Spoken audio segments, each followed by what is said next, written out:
Hai, balik lagi sama aku Oka, dan aku bakal baca buku Harry Potter dan Tawanan Azkaban. Dan ini udah chapter terakhir bener kan? Oh iya bener. Oke, ini chapter terakhir ya. Jadi kita langsung mulai aja. Chapter 22, Pos Burung Hantu Lagi.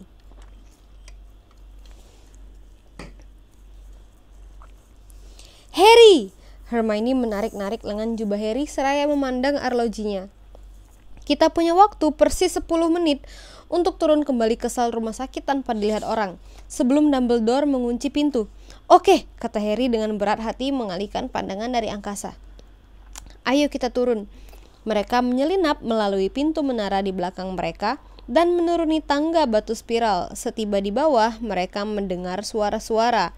Mereka merapatkan diri ke dinding dan mendengarkan. Kedengarannya seperti Fudge dan Snape. Mereka berjalan cepat menyusuri koridor di kaki tangga. Hanya berharap Dumbledore tidak bikin susah. Hanya berharap Dumbledore tidak bikin susah, kata Snape. Kecupan akan langsung dilaksanakan. Begitu McNair kembali dengan para Dementor. Urusan Black ini sangat memalukan. Tak bisa kukatakan betapa aku sudah ingin sekali memberitahu Daily Prophet bahwa akhirnya kita berhasil menangkapnya. Pasti nanti mereka ingin mewawancaraimu, Snape. Dan begitu si Harry sudah waras lagi, kurasa dia ingin memberitahu Prophet bagaimana persisnya kau menyelamatkannya. Harry menggertakkan gigi. Sekilas dilihatnya seringai Snape saat dia dan Fudge melewati tempat persembunyiannya bersama Hermione. Langkah-langkah mereka semakin menjauh. Harry dan Hermione menunggu beberapa saat lagi untuk memastikan mereka benar-benar telah pergi. Kemudian mulai berlari ke arah yang berlawanan, menuruni satu tangga, kemudian tangga lain, menyusuri koridor. Kemudian mereka mendengar suara terkekeh di depan mereka. Piffs, gumam Harry, menyambar pergelangan tangan Hermione. Masuk sini.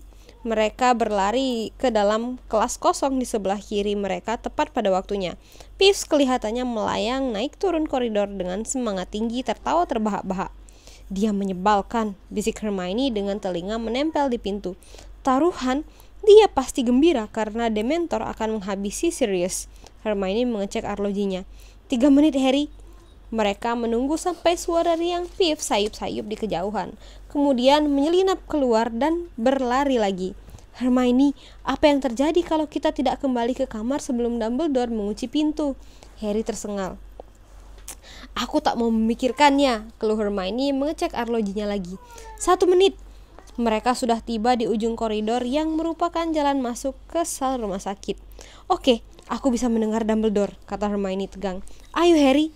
Mereka merayap menyusuri koridor. Pintu terbuka. Punggung Dumbledore tampak. Aku akan mengunci kalian berdua, mereka mendengarnya berkata. Sekarang 5 menit sebelum tengah malam, Miss Granger. 3 kali putaran sudah cukup. Semoga berhasil. Dumbledore keluar dari kamar, menutup pintu, dan mencabut tongkatnya untuk menguncinya secara sihir. Dengan panik, Harry dan Hermione berlari mendekatinya. Dumbledore mendongak dan senyum lebar merekah di bawah kumis panjangnya yang keperakan. Bagaimana? Tanyanya pelan. Kami berhasil melakukannya, kata Harry kehabisan nafas. Sirius sudah pergi, menunggang Buckbeak. Dumbledore tersenyum kepada mereka. Bagus sekali kurasa. Dia mendengarkan dengan teliti suara apapun yang datang dari dalam sel rumah sakit. Ya, kurasa kalian sudah pergi juga. Masuklah, akan kukunci kalian. Harry dan Hermione menyelinap ke dalam sel. Ruangan itu kosong, hanya ada Ron yang masih terbaring tak bergerak di tempat tidur di ujung. Saat kunci berbunyi klik di belakang mereka, Harry dan Hermione naik ke tempat tidur masing-masing. Hermione menyelipkan pembalik waktu ke bawah jubahnya. Saat berikutnya, Madame Pomfrey keluar lagi dari kantornya dan datang mendekat. Apakah kepala sekolah sudah pergi? Apakah aku sudah boleh merawat pasienku sekarang? Madame Pomfrey sedang uring-uringan. Harry dan Hermione berpendapat paling baik menerima coklat pemberiannya dengan diam-diam. Madam Pomfrey berdiri menunggui mereka, memastikan mereka memakannya. Tetapi Harry nyaris tak bisa menelan. Dia dan Hermione menanti, mendengarkan, saraf mereka tegang. Dan kemudian, saat keduanya mengambil potongan coklat keempat dari Madam Pomfrey, mereka mendengar raung kemarahan di kejauhan bergaung dari suatu tempat di atas mereka. "Apa itu?" kata Madam Pomfrey kaget. Sekarang mereka bisa mendengar suara-suara marah, makin lama makin keras. Madam Pomfrey menatap pintu. Astaga, mereka akan membangunkan semua orang. Mereka pikir apa yang mereka lakukan? Harry berusaha mendengar apa yang dikatakan suara-suara itu. Mereka semakin dekat. Dia pastilah berdisapparate, Severus. Seharusnya ada orang yang menjaganya di ruangan. Kalau kabar ini sampai bocor, dia tidak berdisapparate. Snape meraung. Sekarang sudah dekat sekali. Kau tidak bisa berapparate atau disapparate di dalam kastil ini. Ini pasti ada hubungannya dengan si Potter. Severus, yang masuk akal lah. Harry sejak tadi dikunci. Blak! Pintu sel rumah sakit berdebam terbuka. Fudge, Snape, dan Dumbledore masuk. Hanya Dumbledore yang tampak tenang. Dia malah kelihatan senang. Fudge kelihatan marah, tetapi Snape murka luar biasa. Ngaku saja Potter, bentaknya. Apa yang kau lakukan? Profesor Snape, pekik Madam Pomfrey. Kuasai dirimu. Snape, bersikaplah yang masuk akal, kata Fudge. Pintu ini tadi dikunci. Kita baru saja melihat mereka membantunya kabur. Aku tahu itu, lolong Snape menunjuk Harry dan Hermione. Wajahnya merah padam, ludah berhamburan dari mulutnya. Tenang, bentak Fudge. Kau bicara omong kosor. Anda tidak tahu Potter, jerit Snape. Dia yang melakukannya. Aku tahu dia yang melakukannya. Cukup, Severus, kata Dumbledore tenang. Pikirkan apa yang kau katakan. Pintu ini terkunci sejak aku meninggalkannya 10 menit yang lalu. Madam Pomfrey, apakah kedua anak ini meninggalkan tempat tidur mereka? Tentu saja tidak, kata Madam Pomfrey jengkel. Aku bersama mereka sejak Anda pergi. Nah, kau dengarkan Severus, kata Dumbledore kalem.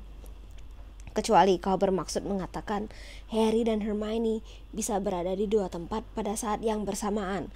Kurasa tak ada faedahnya kita mengganggu mereka lebih jauh lagi. Snape berdiri bergantian memandang Fudge yang tampaknya sangat syok melihat tingkahnya, dan Dumbledore yang matanya berkilauan di balik kacamatanya. Snape berputar cepat, jubahnya berdesir di belakangnya, dan dengan marah meninggalkan kamar. Kelihatannya mengalami guncangan jiwa, kata Fudge memandang punggungnya. Aku akan berhati-hati memantaunya kalau aku jadi kau, Dumbledore. Bukan guncangan jiwa, kata Dumbledore tenang. Dia cuma menderita kekecewaan yang parah sekali. Dia bukan satu-satunya yang kecewa. Fudge menghembuskan nafas. Daily Prophet akan senang sekali mendengarnya. Kita bisa menangkap Black dan dia berhasil lolos dari antara jari-jari kita lagi. Kalau lolosnya hipogrif itu sampai bocor, habis aku jadi bahan tertawaan. Sebaiknya aku segera pulang memberitahu kementerian. Dan para Dementor? Tanya Dumbledore. Mereka akan dipindahkan dari sekolah kan? Oh ya, mereka harus pergi, kata Fudge tanpa sadar menyisir rambut dengan jari-jarinya. Tak pernah mimpi mereka akan berusaha melakukan kecupan pada anak yang tak bersalah. Sama sekali kehilangan kontrol. Tidak, aku akan mengirimkan mereka kembali ke Azkaban malam ini. Mungkin kita perlu memikirkan memakai naga untuk menjaga pintu masuk sekolah. Hagrid akan senang, kata Dumbledore sekilas tersenyum kepada Harry dan Hermione. Begitu dia dan Fudge meninggalkan kamar, Madam Pomfrey bergegas ke pintu dan menguncinya lagi. Sambil bergumam marah-marah sendiri, dia kembali berjalan ke kantornya. Terdengar rintihan pelan dari ujung sal. Ron sudah sadar. Mereka bisa melihatnya duduk, menggosok-gosok kepalanya, memandang berkeliling. Apa yang terjadi? Keluhnya. Harry, kenapa kita di sini? Di mana Sirius? Di mana Lupin? Ada apa sebetulnya? Harry dan Hermione saling pandang. Kau saja yang jelaskan, kata Harry seraya mengambil coklat lagi. And that's the end of the chapter. Tapi bohong. Masih banyak. Oke. Ketika Harry, Ron, dan Hermione meninggalkan rumah sakit esok siangnya, kastil nyaris kosong. Hari panas terik dan ujian sudah usai, sehingga semua menggunakan kesempatan ini untuk mengunjungi Hogsmeade. Meskipun demikian, baik Ron maupun Hermione tak ingin pergi. Maka mereka dan Harry berjalan-jalan saja di halaman, masih membicarakan peristiwa luar biasa malam sebelumnya dan bertanya-tanya di mana gerangan Sirius dan Buckbeak sekarang. Duduk di tepi danau, menonton cumi-cumi raksasa melambai-lambaikan sungutnya dengan malas di atas permukaan air. Pikiran Harry melayang ketika dia memandang ke tepi seberang. Rusa itu berlari ke arahnya. Dari tempat itu semalam, ada bayang-bayang menjatuhi mereka, dan saat menengadah, mereka melihat Hagrid yang bermata merah, menyeka wajahnya yang berkeringat dengan salah satu sapu tangannya yang sebesar taplak meja. Wajahnya berseri-seri memandang mereka. Aku tahu seharusnya aku tak boleh senang sesudah apa yang terjadi semalam, katanya. Maksudku, Black kabur lagi dan segalanya. Tapi coba tebak. Apa? Kata mereka berpura-pura penasaran. Diki! Dia lolos! Dia bebas! Aku rayakan semalam suntuk. Bagus sekali, kata Hermione melempar pandangan menegur ke arah Ron karena kelihatannya Ron mau tertawa. Ya, pasti aku ikat dia tidak betul, kata Hagrid memandang padang rumput dengan gembira. Tapi aku cemas pagi ini. Siapa tahu dia bertemu Profesor Lupin di jalan. Tapi Profesor Lupin bilang dia tidak melihat apa-apa semalam. Apa? Tanya Harry buru-buru. Astaga, kau belum dengar? Tanya Hagrid, senyumnya memudar sedikit. Dia merendahkan suaranya meskipun tak tampak ada orang. Snape memberitahu semua anak Slytherin tadi pagi. Kukira semua orang sudah tahu sekarang. Profesor Lupin itu manusia serigala tahu, dan dia berkeliaran semalam. Dia sedang berkemas sekarang tentu saja. Dia berkemas? Tanya Harry kaget. Kenapa? Mau pergi kan? Kata Hagrid heran kenapa Harry bertanya. Mundurkan diri pagi-pagi tadi. Bilang dia tidak mau ambil risiko kejadian seperti semalam terjadi lagi. Harry buru-buru berdiri. Aku akan menemuinya, katanya kepada Ron dan Hermione. Tapi kalau dia sudah mengundurkan diri, rasanya tak ada yang bisa kita lakukan. Aku tak peduli. Aku tetap ingin menemuinya. Nanti aku kembali ke sini. Pintu kantor Lupin terbuka. Dia sudah mengepak sebagian besar barang-barangnya. Tangki kosong Grindylow berdiri di sebelah koper bututnya yang terbuka dan hampir penuh. Lupin sedang menunduk memandang sesuatu di atas meja dan baru menengadah ketika Harry mengetuk pintu. Aku melihatmu datang, kata Lupin tersenyum. Dia menunjuk perkamen yang tadi dipandangnya. Ternyata perkamen itu peta perampok. Saya baru bertemu Hagrid, kata Harry, dan dia mengatakan Anda mengundurkan diri. Tidak betul kan? Sayangnya betul, Harry, kata Lupin. Dia mulai membuka laci-laci mejanya dan mengeluarkan isinya. Kenapa? Tanya Harry. Kementerian Sihir tidak menuduh Anda membantu Sirius, kan? Lupin berjalan ke pintu dan menutupnya di belakang Harry. Tidak, Profesor Dumbledore berhasil meyakinkan Fudge bahwa aku mencoba menyelamatkan kalian.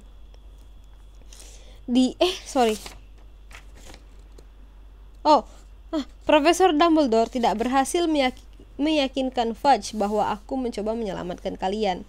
Dia menghela nafas. Itu pukulan terakhir bagi Severus. Kurasa kehilangan Order of Merlin sudah merupakan pukulan berat baginya. Jadi dia tak sengaja kelepasan bicara, mengatakan bahwa aku manusia serigala pagi ini waktu sarapan. Anda tidak pergi hanya karena itu, kata Harry. Lupin tersenyum masam. Pada jam begini besok, burung-burung hantu akan berdatangan dari para orang tua. Mereka tak mau anak mereka diajar serigala, Harry. Dan sesudah peristiwa semalam, aku bisa memahami keberatan mereka. Aku bisa menggigit siapa saja di antara kalian. Itu tak boleh terjadi. Anda guru pertahanan terhadap ilmu hitam paling baik yang pernah kami punyai, kata Harry. Jangan pergi, please. Lupin menggelengkan kepala dan tidak mengatakan apa-apa. Dia terus mengosongkan lacinya. Kemudian ketika Harry sedang berusaha memikirkan alasan yang baik untuk menahannya, Lupin berkata, dari apa yang diceritakan kepala sekolah kepadaku pagi tadi, kau menyelamatkan banyak jiwa semalam, Harry.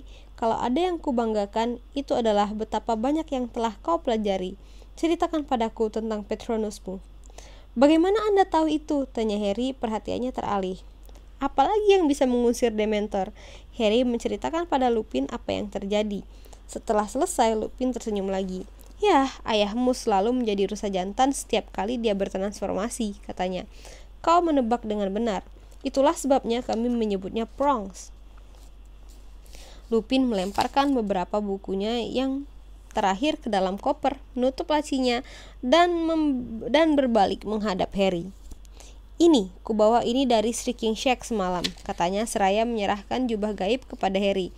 Dan dia ragu-ragu kemudian mengulurkan peta perampok juga. "Aku bukan lagi gurumu, jadi aku tak merasa bersalah mengembalikan ini kepadamu juga. Ini tak ada gunanya bagiku, dan aku yakin banyak gunanya bagimu, Ron dan Hermione." Harry menerima peta itu dan nyengir. "Anda pernah mengatakan kepada saya bahwa Moony, Wormtail, Padfoot, dan Frongs pastilah ingin memikat saya untuk meninggalkan sekolah. Anda katakan mereka pastilah menganggap hal ini lucu. Dan memang begitu," kata Lupin sekarang membungkuk untuk menutup kopernya. "Aku tak ragu mengatakan bahwa James akan kecewa sekali kalau anaknya tidak pernah menemukan salah satu lorong rahasia yang menuju ke keluar kastil ini." Terdengar ketukan di pintu. Harry buru-buru menjejalkan peta perampok dan jubah gaib ke dalam sakunya. Profesor Dumbledore lah yang datang. Dia tak tampak terkejut melihat Harry di sana. "Keretamu sudah menunggu di gerbang, Remus," katanya. "Terima kasih, kepala sekolah." Lupin mengangkat koper tuanya dan taki kosong Grindylow. "Nah, selamat tinggal, Harry," katanya tersenyum. "Aku senang sekali bisa mengajarmu. Aku yakin kita akan bertemu lagi suatu hari nanti. Kepala sekolah tak usah mengantar saya ke gerbang, saya bisa sendiri." Harry mendapat kesan Lupin ingin pergi secepat mungkin. "Selamat jalan kalau begitu, Remus," kata Dumbledore tenang. Lupin menggeser tangki Grindylow-nya sedikit agar dia dan Dumbledore bisa berjabat tangan. Kemudian dengan anggukan terakhir kepada Harry dan senyum sekilas, Lupin meninggalkan kantornya. Harry duduk di kursi Lupin, menatap lantai dengan sedih. Dia mendengar pintu tertutup dan mendongak. Dumbledore masih di sana. "Kenapa begitu sedih, Harry?" katanya lembut. Seharusnya kau sangat bangga akan dirimu setelah peristiwa semalam." "Tak ada bedanya," kata Harry getir. "Pettigrew berhasil lolos." "Tak ada bedanya," kata Dumbledore serius. "Besar sekali bedanya, Harry. Kau menyelamatkan orang tak bersalah dari nasib mengerikan." Mengerikan, sesuatu berpusar dalam benak Harry. Lebih besar dan lebih mengerikan daripada sebelumnya. Ramalan Profesor Trelawney. "Profesor Dumbledore, kemarin sewaktu saya ujian ramalan, Profesor Trelawney menjadi sangat aneh." "Begitu?" kata Dumbledore. Lebih aneh daripada biasanya maksudmu?"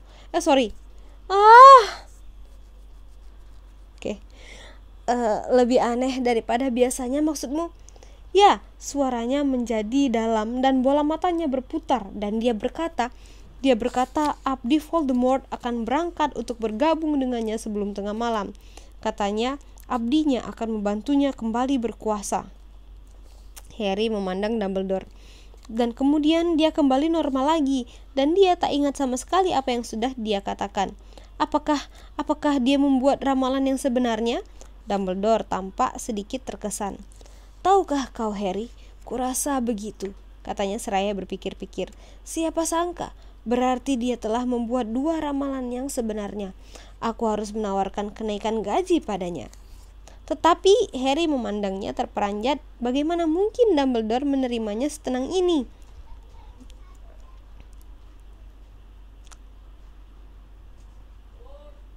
"Tetapi saya mencegah Sirius dan Profesor Lupin membunuh Pettigrew. Jadi salah sayalah jika Voldemort kembali berkuasa." "Bukan salahmu," kata Dumbledore serius. "Tidakkah pengalamanmu dengan pembalik waktu mengajarimu sesuatu, Harry? Konsekuensi tindakan kita selalu begitu rumit, begitu beragam, sehingga meramalkan masa depan sungguh sangat sulit. Profesor Trelawney adalah bukti hidup semua ini. Kau melakukan hal yang sangat mulia dengan menyelamatkan hidup Pettigrew. Tapi kalau dia membantu Voldemort kembali berkuasa, Pettigrew berutang nyawa kepadamu. Kau telah mengirim kepada Voldemort pembantu yang berutang kepadamu. Kalau ada penyihir menyelamatkan hidup penyihir lainnya, tercipta hubungan khusus di antara mereka. Dan aku akan keliru sekali jika Voldemort ingin abdi-abdinya berutang budi pada Harry Potter." "Saya tidak mau punya hubungan dengan Pettigrew," kata Harry. "Dia mengkhianati orang tua saya." Ini keajaiban dalam bentuk yang paling dalam, paling tak bisa dipahami, Harry. Tapi percayalah padaku, saatnya akan tiba ketika kau akan senang sekali telah menyelamatkan nyawa Pettigrew. Harry tak bisa membayangkan kapan saat itu. Dumbledore rupanya tahu apa yang dipikirkan Harry. Aku sangat mengenal ayahmu, baik sewaktu di Hogwarts maupun sesudahnya, Harry, katanya lembut. Dia pasti juga akan menyelamatkan Pettigrew. Aku yakin. Harry mendongak menatapnya. Dumbledore tidak akan tertawa. Dia bisa menceritakannya kepada Dumbledore. Semalam, saya kira ayah sayalah yang menyihir Patronus. Maksud saya, ketika saya melihat diri saya di seberang danau, saya kira saya melihatnya. Kesalahan yang dengan mudah dibuat, kata Dumbledore pelan.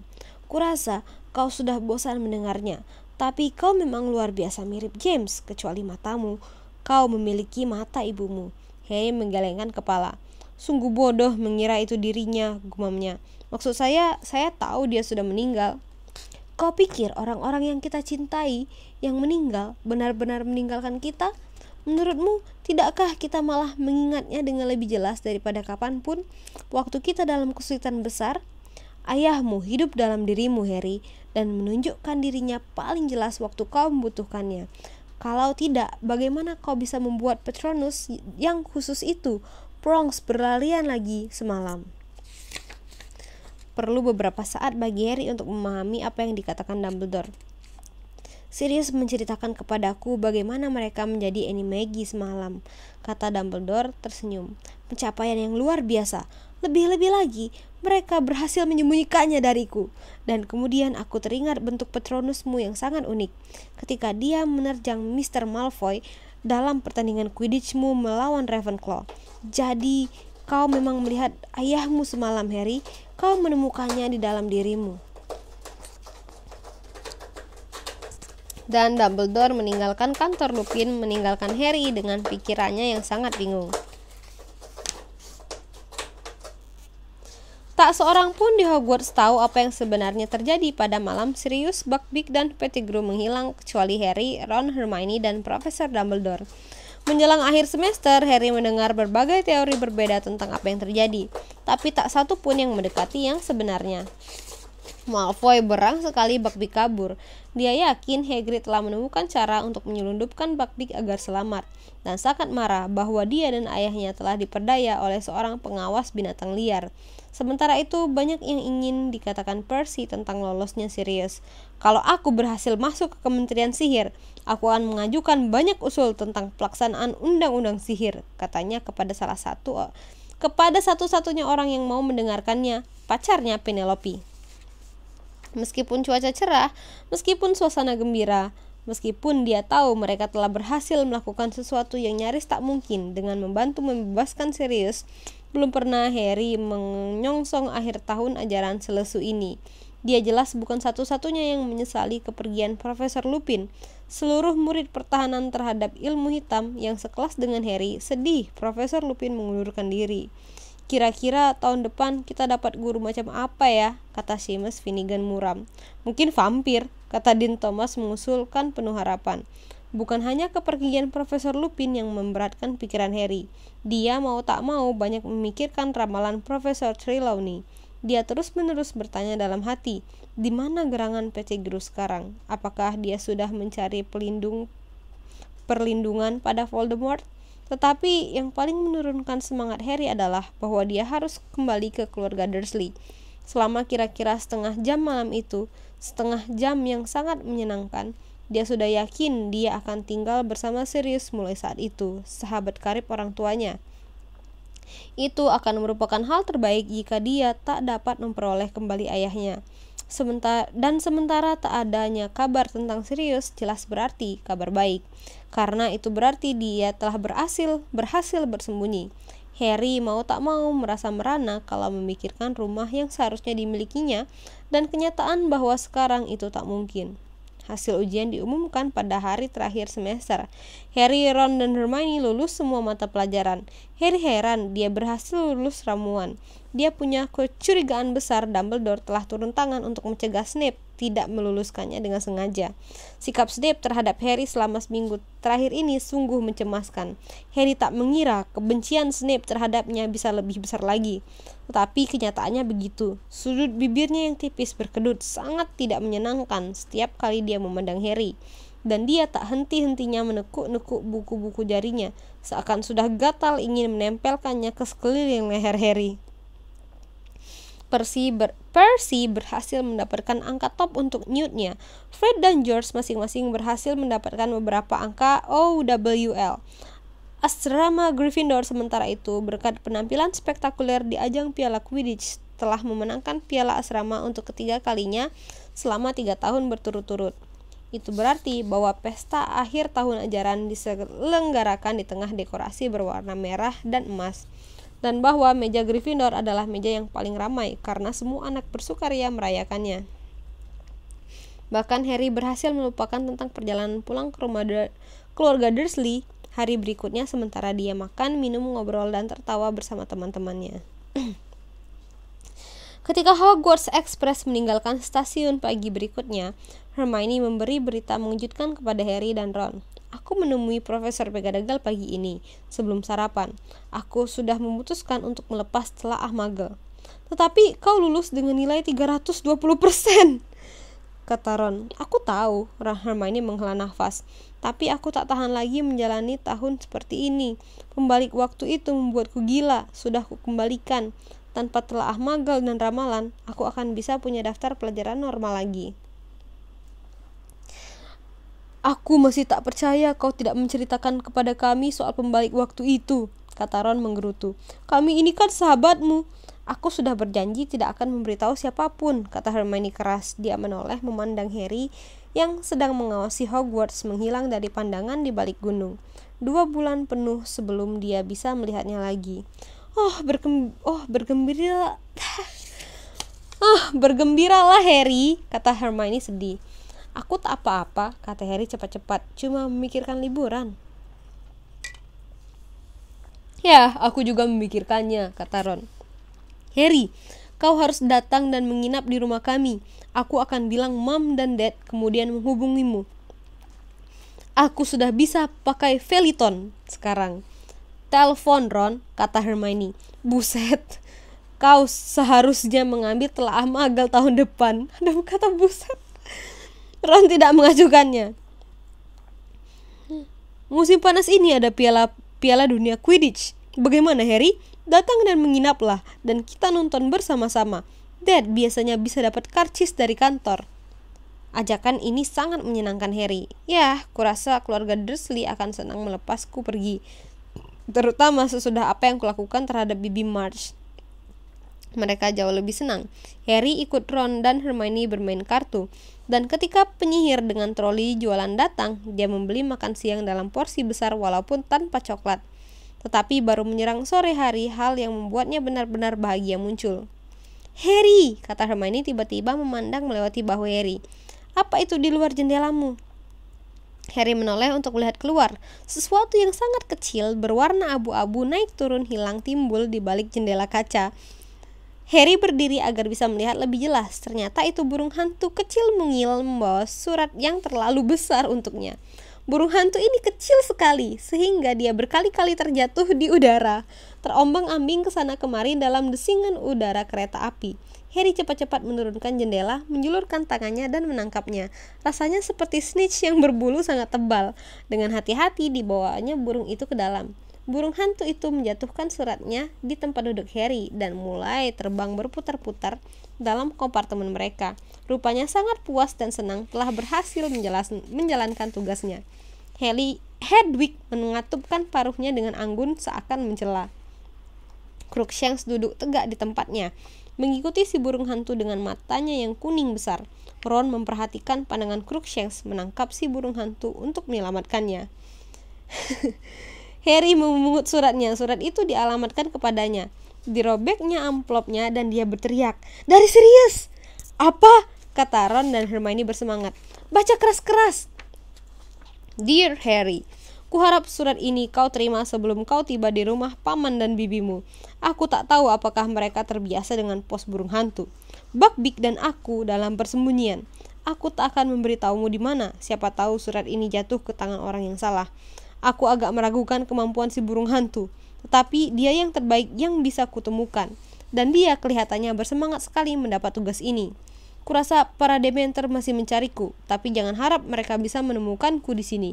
Aku merencanakan akan membiarkan beberapa magel melihatku tak lama lagi, jauh dari Hogwarts, supaya pengalaman di kastil bisa ditiadakan.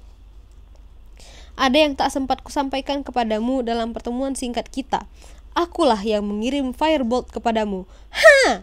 Kata Hermione penuh kemenangan. Betul kan? Aku sudah bilang sapu itu dari dia. Ya, tapi dia tidak menyihirnya kan? Kata Ron. Ach! Si burung hantu kecil mungil sekarang beruhu-uhu riang di tangan Ron telah mematuk salah satu jarinya sebagai tanda sayang. Crookshanks yang membawa pesanku ke kantor burung hantu. Aku menggunakan namamu, tetapi meminta mereka untuk mengambil uangnya dari lemari besi Gringotts nomor 711 lemari besiku. Anggaplah sapu itu sebagai hadiah ulang tahun selama 13 tahun dari walimu. Aku juga mau minta maaf karena aku pikir telah membuatmu ketakutan pada malam kau meninggalkan rumah pamanmu tahun lalu. Aku waktu itu cuma berharap bisa melihatmu sekilas sebelum mulai perjalananku ke utara. Tapi kurasa melihatku membuatmu kaget. Aku melampirkan sesuatu yang lain untukmu dan kurasa akan membuat tahun berikutnya di Hogwarts lebih menyenangkan bagimu. Kalau kau memerlukanku, kirim saja berita. Burung hantumu akan menemukanku. Aku akan segera menulis lagi. Sirius. Dengan penuh semangat, Harry menengok ke dalam amplop. Ada secarik perkamen lain di dalamnya. Harry membacanya cepat-cepat dan mendadak merasa hangat dan puas seakan dia baru saja meminum sebotol butterbeer dalam satu tegukan. Saya, Sirius Black, wali Harry, dengan ini memberinya izin untuk mengunjungi Hogsmeade pada akhir minggu. Ini sudah cukup bagi Dumbledore, kata Harry senang. Dia melihat kembali surat Sirius. Tunggu, ada tambahannya. Kupikir Ron mungkin mau melihara burung hantu ini, karena salahkulah dia tak lagi punya tikus. Mata Ron melebar. Si burung hantu kecil mungil masih beruhu-uhu bersemangat. Memeliharanya, katanya sangsi. Dia mengawasi si burung hantu tajam-tajam sesaat. Kemudian betapa herannya Harry dan Hermione. Dia mengelurkannya untuk diendus Crookshanks. Bagaimana menurutmu? Ron menanyai si kucing. Apakah burung hantu asli? Crookshanks mendengkur. Itu jawaban yang cukup bagiku, kata Ron senang. Dia milikku.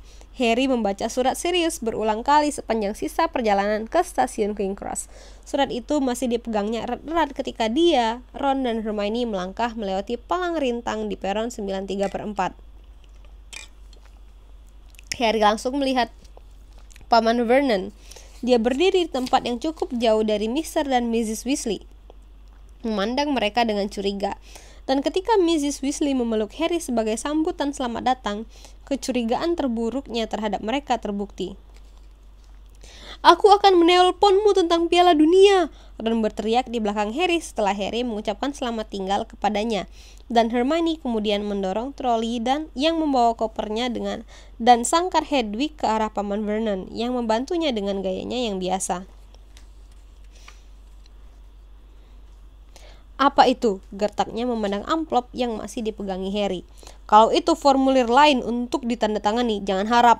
Bukan, kata Harry riang. Ini surat dari waliku. Wali? Tanya Paman Vernon gugup. Kau tak punya wali? Punya saja, kata Harry cerah. Dia sahabat karib ayah dan ibuku. Dia pembunuh terpidana, tapi berhasil kabur dari penjara sihir dan sedang dalam pelarian. Tapi dia senang berhubungan terus denganku. Ingin tahu kabarku, mengecek apakah aku senang. Dan seraya nyengir lebar melihat kengerian di wajah Paman Vernon, Harry berjalan ke pintu keluar stasiun. Hedwig merepet di depannya, menyongsong musim panas yang tampaknya akan jauh lebih menyenangkan dari tahun sebelumnya. And that's it. Yay. Itu dia tadi chapter terakhir dari Harry Potter dan Tawanan Azkaban. Wah, akhirnya selesai ya. Gimana menurut kalian? Buku ketiga. Kalau kayak yang aku udah bilang, kalau aku suka banget. Walaupun kayaknya aku masih bingung milih dia di posisi kedua itu buku ketiga ini atau buku ketujuh, karena buku 3 sama buku 7 tuh sama serunya kalau menurut aku, penuh dengan plot twist gitu.